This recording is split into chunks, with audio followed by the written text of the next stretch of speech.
So hello and welcome to the latest edition of You Are My Borough with myself, Scott Wilson and Dom Shaw from the Northern Echo. I'm not really sure how we sugarcoat this, Dom. It's going to be raking over the coals of defeat to Bristol City, defeat to Preston, Leicester coming up, looming very much on the horizon. It's not been a good week for Borough. We'll touch on what's happened on the pitch. We'll touch on a bit of the season ticket stuff off the pitch. We'll kind of have a look at where the season goes from here. A little bit of housekeeping first. If you are watching us on YouTube, then please like, subscribe, and leave a comment. If you're listening on one of the podcast versions, then rate and review. And also, if you're on the Northern Echo website at any time, then we do have a special offer this month. It's £5 for 5 months of premium web access. That's Ad-Lite. It's a special page turner app, so you can look at the print version as well. And it means you can access all of the stories that are behind that paywall relating to Borough. Right, Dom, that's out the way. Let's get stuck in. I think we sat here, didn't we? And we said Bristol City. Yeah, Bristol City, Preston. Yeah, Leicester might be tricky. We'd take 6, we'd take 7. At the minute, it's 0 points from those 2 last games. I mean, it's not been a good week, has it?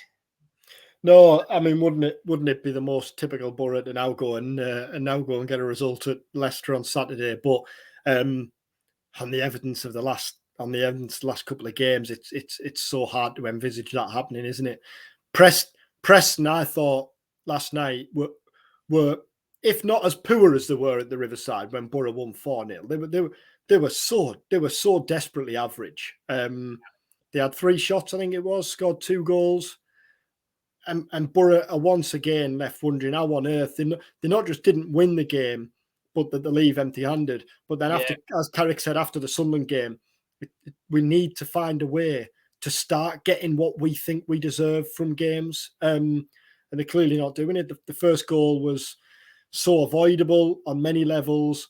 And then Borough have 20 shots on goal. But you never really felt like, although they had 20 shots, there wasn't a string of clear-cut chances. It never really felt like the goal was inevitably coming. When it did, through Finner's eyes, you think, right, Borough are going to kick on now, and then they go and concede a fluke 3 minutes later. 2 bad results. Yeah. I mean, you were obviously at Deepdale. I was at the Riverside on Saturday for the Bristol City game. Probably slightly different, the Bristol City game, in that, we all know that the wheels well and truly came off for a period in that first half. 2 horrendous goals that Borough gave away. But in fairness, there could have been a 3rd or a 4th. It was so kind of calamitous. Again, though, Borough did kind of claw themselves back into the game without ever really looking convincing, and obviously got the goal right at the end. But I mean, if we take the 2 games in, as a kind of combined, I mean, there's issues all over the pitch at the minute, isn't it? That's probably the biggest worry for Borough at the minute. That, yes, they're conceding bad goals, but they're also not really looking like scoring goals. They still don't have a number 9. That problem is there and has been there all season. The midfield certainly didn't function in the first half of the Bristol City game. Improved a bit when the changes were made in the second half, and improved a little bit again last night. But that's the kind of worry, isn't it? That it's not just one thing that's going wrong for Borough at the minute. It kind of feels like it's all over the pitch, really. Well, I think the 2 big issues clearly are the fact that Borough are lacking cutting edge, aren't they? Desperately lacking cutting edge. When I looked this morning, they've had 51 shots in the last 3 games, but only 12 of them have been on target. They've only scored 3 goals, which is clearly an issue. We'll kind of get to that more and what the potential fixes there are. But then I think to add to that problem, Borough have only kept 2 clean sheets away from home since Carrick was appointed. Yeah. Now, I know we're kind of labouring a point that was made earlier in the season. Last season, that wasn't an issue because Borough were just blowing teams away. And even if they conceded 1 or 2, you knew they were going to score 3 or 4. This year, that's not the case. So there's even more pressure on a faltering forward line, even more so when they concede the first goal, and then teams are kind of just setting up and inviting Borough to break them down, which they can't do at the minute. It's one-paced, isn't it? It's a bit predictable in the forward line. Carrick said yesterday, Mark Drury from BBC Tees was talking about kind of the issues, and Mark said to him, well, what are the issues? And Carrick said, well, that's pretty obvious, isn't it? And it is. But what's the answer? What's the fix? Now, interestingly, Carrick kind of said we need to find he basically suggested that they need to find a balance, Boro. He needs to find a balance between a short-term fix while not moving away from his long-term vision and his long-term ideas of how he wants his side to play. So, yeah, Marcus Forss up front is clearly one potential fix. But then who plays on the right while Isaiah Jones is out? Latte Lath coming back is clearly a major boost. But I don't know, is it realistic to heap all of the expectations and hopes on a striker who, let's be honest, is still getting to grips with Championship life and in his first season has endured a run of frustrating injuries? So does Carrick have to tinker with the setup? Does Carrick have to tinker with the shape of the forward line? He said last night he's going round in circles, which he is, which tells me something has to change for the outcome to change. Yeah, it feels, I mean, it's clearly not working as it is at the minute. Now, as you say, Latalath coming back will at least give them much more of a natural number 9. But as you also rightly say, in the games Latalath's played this season, there's been good moments and there's been bad moments. You know, it's not like you're getting back a player who, before he got injured, looked like he was going to score 25 goals this season. That's not what Boro are getting back. But I take the point that he will improve things. Coburn, by the sounds of things, is, you know, as difficult as it's been in that he's clearly not right. He's clearly not close to being right. It feels like we're at the point where Boro are probably going to have to bite the bullet and just give him this long rest that it's starting to feel like he needs. So, yes, Latalath is an option, but if it's not going to be Latalath at the weekend, then like you say, where do you go? And it is starting to feel like Force needs that run through the middle, even if you've then put in a square peg in a round hole on the right-hand side, because it feels like that's the only really throw of the dice he hasn't made yet with the players that are available. Well, that's it, because Greenwood hasn't convinced, does he, as a striker? So if it's not Greenwood, then who is it? McGree's not going to play there. Azaz isn't a centre forward. Crooks has gone now. Obviously, Roger's gone. Matthew Hoppy was on the bench on Wednesday night. But if Carrick fancied Hoppy, he'd clearly have been involved by now. And I think the same can be said of Alex Gilbert. Not that if he fancied him, but if he deemed Alex Gilbert ready, then he'd have clearly been involved by now. So everything points towards Force, doesn't it? Then the interesting thing is then who plays on the right? There's no natural fit on the right. So do you have to tinker with the system? With it being Leicester, does he try and crowd the midfield a little bit more? Play more of a 3 than a 2. It feels to me as though he needs to try something different at Leicester on Saturday. So one last one on the forwards, and I know we talked about this kind of ad nauseum almost through the window and stuff, but you know, I've heard a number of fans now saying deep down Carrick must be pretty livid about this. That, you know, he how is he meant to get anything out of this? Rodgers has gone, Crooks has gone. We know nobody came in on deadline day. Now we do know the reasons for that. We know that the club didn't feel the players were out there. They didn't feel they wanted to spend money on bringing a new forward in who wouldn't necessarily improve things. They'd rather keep that for the summer when clearly there's a plan to do some long-term improvement work. All of that said, though, I mean, you know, has Michael Carrick been left in an impossible situation in this, in your view, in terms of what he's got up front at the minute? From what I gather, striker options were put to Carrick in January. And for whatever reason, certain options he didn't think suited Boro, and other options Boro explored, but clearly weren't possible for the reasons we've touched on here, which I think everyone understands, especially after Kieran Scott had explained Boro's thinking and approach when he went on the 12th Man pod last week. So I can understand Carrick's frustration, but from what I gather, Carrick's message behind the scenes was the same as it was to us, in that I don't just want a body up front, it needs to be the right player. Now, which then I guess, you know, he's the one who calls the shots, but is that shooting yourself in the... Would a body be a help at the moment? You know, even if it wasn't an inexperienced kind of young kid who you could gamble on and throw on there. What's your Well, we've touched on this as well. Part of me wonders whether, and again, this is absolutely me not saying Boro are writing off the season, but I do think there's a large element of looking ahead to next season and planning ahead and looking at the bigger picture. And like, if you were going to bring someone in, was it only going to be a 3 or 4 month fix? Would the players who were available have made the difference that could have catapulted Boro into the top 6 and then seen them won the playoffs in what looks to be the most hotly contested playoffs that I can remember? This is the strongest league as I can remember in the Championship.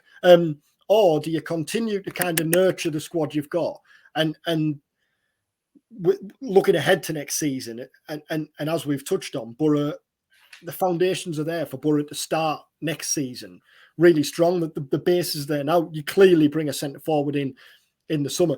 What you don't want to do is lose all the momentum that's been built over the course of the last year in the coming months, and does feel a bit flat at the minute, doesn't it? Understandably, after recent results, it feels like even if Boro aren't going to make the top 6 this season, they can't let the season just flatline from here, can they? They need a spark. It needs something. They need to go into the summer with forward momentum, don't they? And that, for me, is probably the biggest thing in all this. You know, I fully can see what the club are wanting to do in terms of the long term. I do agree that the squad now has real foundations in place. You're avoiding the need for a complete overhaul.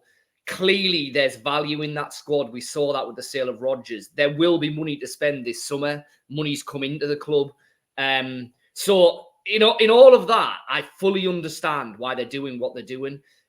It's difficult, though, when you're a fan and you're paying good money to 100%. Go watch them week after week and the results just aren't there, and the performances, if anything, are getting worse rather than better. And I guess that you're right. That's the juggling act that Carrick has to do now between now and the end of the season, because, you know, we'll get to it in a second. I think deep down, most of us probably accept that Boro are unlikely now to finish in the playoffs. But what you can't have is just 2.5 months of complete nothingness where the season really drifts away and there's just no momentum, no spark. Fans start getting more disillusioned, more grumpy. That doesn't help anyone. So while it's looking an outside bet in terms of the playoffs, you know, I don't get the argument that you can just write off the rest of the season, because football doesn't work like that when you've got, you know, 30-odd thousand fans at the Riverside and you've got packed out away ends all around the country. I mean, just in terms of those playoffs, 7 points off, a whole host of teams, obviously, between Boro and the top 6. Admittedly, Boro with a game in hand, but they are now 13th. Feels like a really big ask now, doesn't it? And it feels like, you know, Boro heading into the toughest game of the season, Leicester away at the weekend. If that was to result in another defeat, then surely it would be too far, wouldn't it? Yeah, I think as you allude to there, it's not just the points, it's the teams, isn't it, between Boro and the top 6 as things stand. And the fact that that I know Coventry have faltered a little bit and Hull had a bit of a they've disappointed before they got their win in midweek. But those teams are clearly in better form than Boro and look better teams than Boro right now. Norwich, they seem to be. Yeah. And the frustration is for Boro. I think the frustration is, so Preston are right there knocking on the door. Boro have played Preston twice this season. So average. Yeah. But, you know, Preston are no better than Boro. Boro have been a better team against Sunderland twice this season. Boro should have beaten Hull in December. Yeah. Norwich at various stages this season, David Wagner's been supposedly fighting for his job. And when you look at the points Boro have thrown away, to only get 1 against Rotherham in the last couple of months, that whole game, Sunderland with the late error, and then that one last night. For all Boro's flaws, I do think Carrick and the players will be sat back and thinking like we should be right there. That said, what it's going to need now clearly is a run like Boro went on at the start of the season, 4 or 5 wins on the bounce. Now, like clearly this is speaking like the most optimistic terms possible. But you look at that Leicester game, it's hard to see Boro getting anything there. If, and it's a big if, you do get a result in a game like that, then I think the boost you get from that as we saw when Boro beat Southampton early in the season, could act as a springboard. But on recent evidence, it's hard to see Boro getting a result against Leicester. I think as things stand, even if Boro lose at Leicester on Saturday, what then needs to happen for Boro to stand any chance is they'd have to win 4 of the next 5, really. But then that's probably just to get back in amongst it, isn't it? They've then got to maintain that form to stay there. The real outsiders in the minute. And I think that's probably been the case for a couple of weeks, hasn't it? And off the back of last night, if they are going to put that kind of run together, they're going to have to do it with more injury issues rearing their head. And again, worryingly, potentially injury issues to key players. I mean, what was the latest leaving Deepdale last night on Hackney and on Fry and obviously still on Lathan Jones? Yeah, Hackney twisted his knee, Carrick said later on. He was replaced, I think it was the 89th minute. So he said on that one, I don't know. He said, I might come in tomorrow morning. It might be fine. It might have stiffened up. Carrick didn't seem to fear that it was going to be a major injury. You know, it didn't appear to be anything more than a twisted knee. But clearly, if it has stiffened and swollen overnight, then I don't think you'll risk him at Leicester on Saturday. Fry has a pelvic/groin issue, Carrick said. Not clear whether he's going to be involved on Saturday. Lath, yeah, close, but understandably said we need to be careful with him. I suspect he'll be in the squad on Saturday, but whether he starts, and Coburn, yeah, Carrick admitted they've probably gone backwards a little bit there. He's struggling a bit at the minute. And like you say, I asked him last night, are we now looking at like a long term? Does he now need a spell out the team? And basically said, well, we still don't know really. But as things stand, he is struggling. And I think clearly where Boro at the minute, they're planning for the next few weeks without Coburn, aren't they? Which, as we've touched on, is so frustrating for him, isn't it? Yeah, what a chance this would have been for him. And I think just to go back to what you were saying there about the kind of importance of between now and the end of the season, I think if you look at the way Boro started this season, when Carrick was kind of asked to explain Boro's struggle early in the season, he said there was a number of issues or a number of potential factors. But one of them he alluded to was the fact that Boro ended last season in a poor run of form, and maybe that had just continued. You can flip that, can't you? If Boro can end this season, even if they don't make the top 6, if Boro can end this season well, then you go into the next season with that spring in your step. I remember it was when Tony Mowbray took charge and he finished kind of his first half of a season particularly well and burst out the blocks at the start of the next season. Now, clearly, Boro ran out of steam that season. But I do think that's a thing. I do think you can carry momentum through the summer, especially if there's not going to be a major overhaul this summer, is there? Like there needed to be last summer. Yeah, 1 or 2 players might move on. There's players out of contract. But I don't think you're going to be looking at a complete new look squad come the start of next season. So it feels like this is a chance to have some continuity. And if there were positives from last night, Azaz, McGree.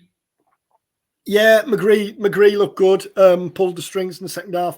Azaz, I was surprised because he played McGree certainly early on. First half played McGree central and Azaz off the left when it seemed the other way to been more natural. But fair play to Azaz because it didn't really work for him in the first half. But in the second half, every time he got the ball, he tried to make something happen. He was shooting on sight from the edge of the box. He was kept popping up in and around the box. And Carrick said afterwards that he was encouraged because he thinks you can start to see him maybe picking up, getting the grips with how the others are playing, building that understanding. When you think as well, players like McGree and Azaz are going to benefit. Same with Hackney. I think that Hackney last night looked so much more comfortable in the middle, but it was just a lack of options really in front of him.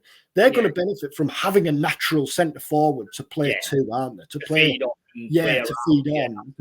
Yeah. And so just the last one on the kind of forward end. I mean, Greenwood, it feels like the longer the season's gone on, probably the less likely it is that Boro are going to be really pushing to sign him permanently in the summer. Would you agree with that? Obviously, a lot depends on what happens with Leeds, because if Leeds go up, his contract situation changes. he's probably priced out of what Boro could do wages-wise anyway. But I don't know. I mean, he's clearly playing. Carrick clearly trusts him to put him through the middle, but I don't know. It just feels like at the moment that there's still a decision to be made there. Yeah, I think what's difficult is, so what if everyone was fit now? What do you think would be Carrick's first choice front four? I think it would be probably Latterlath, although a fully fit Coburn might knock that. But one of those two, clearly, probably Latterlath. Now, I think it's McGree. I still think, for all that he wasn't around at the start of the season, I think it will be McGree. I think it's probably now Azaz, and I think it's Isaiah Jones. So I'd go Latterlath / Coburn, probably Latterlath, McGree, Azaz, Jones. Yeah, and that's the thing with Greenwood, isn't it? I think he's had to do a job up front, really, in recent weeks, like Morgan Rogers did at the start of the season. I think the frustrating thing with Greenwood, sorry, did I say Coburn there? The frustrating thing with Greenwood is when you look back to when he had that real spell, that real run of form, you thought, like, and we were talking then, weren't we, at 1.5 million potential fee is an absolute snip. I still think that's the case for potential, but I don't think he's built on that as he. And I think that's the frustration. You're still looking at him more often than not, thinking what he's capable of, rather than actually seeing him do it. Yeah, and I guess we've talked about that as it stands now. Surely, come what may, Boro are going to be bringing in a natural forward and probably another attacking player. You'd think 2 new attackers as a minimum in the summer. So throw them into the mix as well. And potentially Greenwood would go even further down the pecking order, I guess. But then I suppose after losing Rodgers and Crooks, that leaves you with McGree, Azaz, Force and Jones. If Greenwood wasn't to sign permanently, I think Boro would have to bring in another player in that department, because we've seen this season, haven't we, how quickly options can be depleted. And yeah, centre forward's clearly going to be the priority. I thought the first was Sunderland, wasn't it, when Greenwood played? I thought Greenwood was bright there. I thought even though, like, clearly the offsides were an issue, I thought he looked a real threat on the shoulder. I didn't see the Bristol City game, but he was he didn't. Yeah, I mean, he obviously had the goal that was very narrowly disallowed. I still haven't watched it back a couple of times. I'm not sure whether he's onside or off, to be perfectly honest.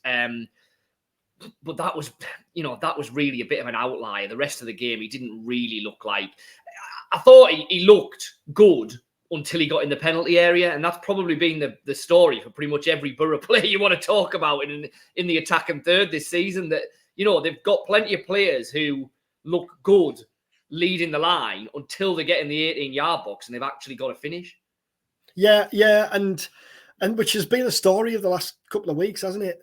There was the story of last night, like so much play in and around the penalty box, so many shots, but many of them speculative, hopeful, rather than clear-cut chances. I thought Luke Thomas, just finally on last night, Luke Thomas in the second half looked as much like the attacking, as close to Ryan Giles as Boro have got this season in terms of the attacking left wing back. Now, the on the flip side, he completely switches off for the Preston winner, which is frustrating. But I thought there was flashes of promise there, which is another plus. Well, he obviously won't be able to play at the weekend, will he? No. Which I suspect is why he was in last night, wasn't it? Yeah. So before we wrap up, then let's just touch on season tickets, because if it hasn't been a particularly good week on the pitch, then it's probably not been Boro's greatest week off the pitch either. I think most people would probably admit that. So there's kind of 2 elements to this, isn't there? There's the fact that season ticket prices are going up.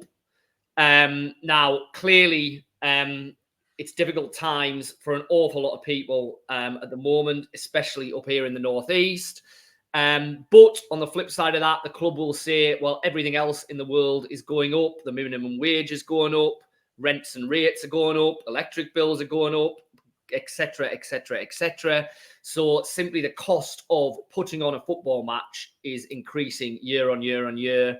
So Boro have to reflect that in the prices. That's one debate. kind of wrapped up and around it, though, was the fact that obviously initially it was going to be a very, very short window for fans to pay for their season tickets, which was going to make life even more difficult. Now, fair play to the club. After dialogue with supporters groups, that has been shifted slightly. Fans are going to have that extra month, that little bit longer to pay for their early bird season tickets. I mean, it's a difficult one, Dom, isn't it? Because I absolutely fully understand fans who are unhappy about prices going up at the moment with everything else that's going on in the world. But then I also accept that if Steve Gibson's having to dip into his pocket every more and more and more because costs are going up, then you have to claw a little bit of that back. Yeah, and first things first, we only have to look at the accounts that were released. Was it last month, earlier this month, last month, to show the sheer scale of Steve Gibson's ongoing support. This clearly isn't a decision the chairman or the club take lightly. I think fair play to Mark Motley of Middlesbrough Supporters Forum, Rob Nichols of Fly Me to the Moon, and John Donovan of the 12th Man, who were quick to kind of gauge the opinion of fans after the statement and after the ticket prices and the details were put out on Monday. And from what I gather, we're in close dialogue with Steve Gibson on Monday and on Tuesday, and put the concerns and frustration of fans to the chairman. And obviously the decision was then made to extend the deadline to the end of March, which clearly makes a difference. It's an extra payday, isn't it? And I do completely understand the frustration and the anger and the disappointment, because things are tight right now for everyone, aren't they? Things are very difficult. And I kind of feel like a bit of a fraud sitting here when you're in a privileged position to not have to pay for tickets. So I complete, all my mates, a lot of my mates are season ticket holders, a lot of my mates got away. I completely get and appreciate the support, and the club do as well, don't they? Michael Carrick makes that known on at every opportunity. I think the timing clearly hasn't helped. The timing on Monday after a January window where, although Boro have explained their stance and their reasoning, some fans were left disappointed that a centre forward didn't sign, and then on the back of a defeat on Saturday, of a disappointing defeat on Saturday. So I completely understand. I completely get fan frustrations and disappointment, but I also understand the club's position as well. I think it's credit to everyone involved, really, that deadline was extended. And I think it goes back to really what I was saying a bit earlier in the pod. Boro fans have to be given a reason now to either get a season ticket if they've already got one, or for new applicants. They have to be given a reason on the pitch, don't they?